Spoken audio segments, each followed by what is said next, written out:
Hi guys, मेरा नाम लवलिंस मावी, मैं ब्रिडको दिल्ली से।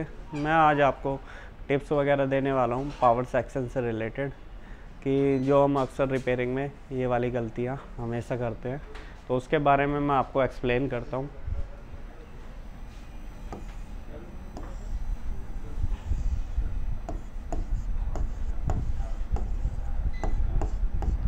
ये हमारा पावर आईसी और दूसरा होता है हमारे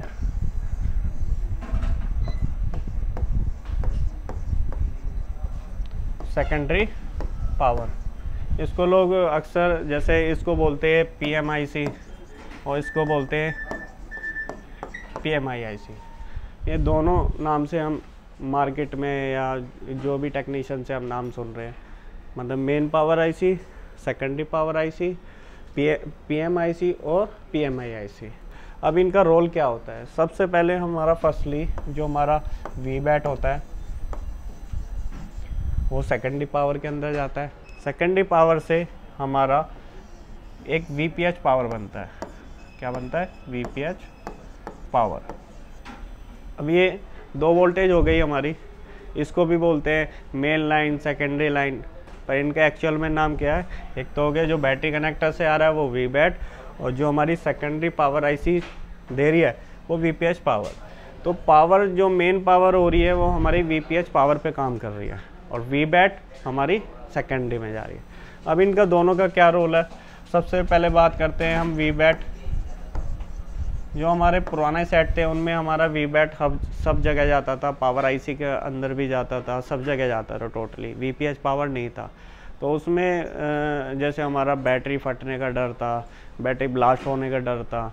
तो अब इसमें ये हमारा सिस्टम ख़त्म हो चुका है। अगर बाई चांस हमारा वीपीएच पावर शॉर्ट हो जाता है तो ऑटोमेटिकली सेकेंडरी पावर हमारा वीबैट सप्लाई देना बंद कर देगी, जिससे हमारा बैटरी फूलने का या ब्लास्ट होने का कोई डर नहीं है। ठीक है। अब इसका क्या है? अब जब ये वीपीएच पावर हमारा बन जाएगा और पावर आईसी में पहुंच जाएगा, तो यहाँ से निकलेगा हमारा पावर की का वोल्टेज, जिसको बोलते हैं, पहले फ़ोनों में हम बोलते थे पावर नेक्स, तो अभी फ़िलहाल हम ऑन ऑफ वोल्टेज बोल सकते हैं, पावर की का वोल्टेज बोलते हैं। तो इसको क्या करते हैं हम? एक पावर बटन के थ्रू प्रेस करते हैं, जिससे ये वोल्टेज हमारा शॉर्ट हो जाता है।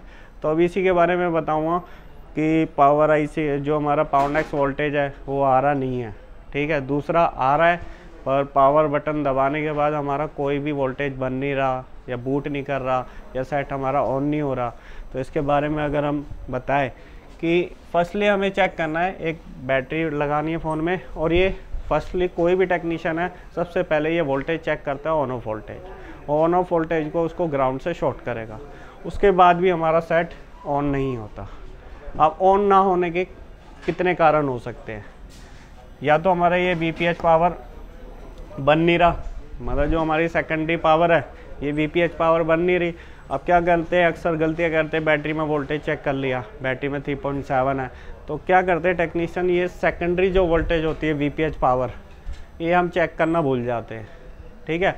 अब ये वोल्टेज बन नहीं रहा तो उसमें क्या होगा? फिर direct on off voltage check करते हैं, ऑन ऑफ वोल्टेज बन नहीं रहा तो उसमें क्या करेगा टेक्नीशियन? पावर आईसी को चेंज कर देता है या रिवोल्व कर देता है। पर ऐसा नहीं करना। सबसे पहले आपको क्या चेक करना है? वीपीएच पावर जो हमारा 3.8 समथिंग होता है। ठीक है। उसके चेक करने के बाद फिर दूसरा काम है हमारा ऑन ऑफ पे वोल्टेज। अब ये ऑन ऑफ पे वोल्टेज बन रहा है या नहीं बन रहा, या बन भी रहा है पर उसको शॉर्ट करने से हमारा सेट ऑन नहीं हो रहा। तो पहला केस मैं बताता हूँ जो बन नहीं रहा। अब ये बन नहीं रहा तो पावर आईसी का एक इनपुट आउटपुट वोल्टेज है 1.8। ये हमारा पावर आईसी से निकलता है, हमारा सीपीयू में जाता है, ईएमसी में जाता है, और काफ़ी वाईफाई आईसी, ब्लूटूथ आईसी, मतलब कि अक्सर नेटवर्क आईसी, इनमें हमारा ये वोल्टेज जाता है। ये अगर अक्सर हमारा शॉर्ट हो गया वोल्टेज तो हमारा ऑन ऑफ वोल्टेज नहीं बनेगा। और उसमें क्या करेगा? पावर भी चेंज कर दिया, ऑन ऑफ पे जीआर भी चेक कर लिया, वोल्टेज नहीं बन रहा, पावर आईसी भी चेंज कर दिया, तब भी ये वोल्टेज नहीं बन रहा। तो हमें पहले सबसे ये देखना है इनपुट आउटपुट का वोल्टेज हमारा शॉर्ट तो नहीं है। अगर शॉर्ट है तो ऑन ऑफ वोल्टेज नहीं बनेगा। ठीक है। अब ऑन ऑफ वोल्टेज हमारा बन भी रहा है, ठीक है। अब ऑन ऑफ वोल्टेज बन रहा है, पर हम ये ग्राउंड से अगर शॉर्ट कर रहे हैं तो हमारा सेट ऑन नहीं हो रहा। तो इसमें क्या होता है, हमेशा बूटिंग क्या होता है, एम्पियर लेके 0 हो जाता है, किसी में एम्पियर स्टक हो जाता है। तो अभी फ़िलहाल मैं 2 केस बताऊंगा, एम्पियर लेके स्टक होना और एम्पियर लेके वापस रिवर्स पे 0 होना, ठीक है। अब इसमें से और भी वोल्टेज निकलता है हमारा, पीपी, CPU, SD रैम, ठीक है, GPU का वोल्टेज। अब ये 3 वोल्टेज हमारा रिलीज़ होता है। SD रैम हमारा रैम का वोल्टेज, GPU मतलब हमारी ग्राफिक प्रोसेसिंग यूनिट, और तीसरा है हमारा CPU। ये तीनों हमारा CPU के अंदर जाता है। अगर आपका रैम CPU के ऊपर लगा हुआ है तब भी आपका ये हमारा SD रैम वोल्टेज उसी के अंदर जाएगा।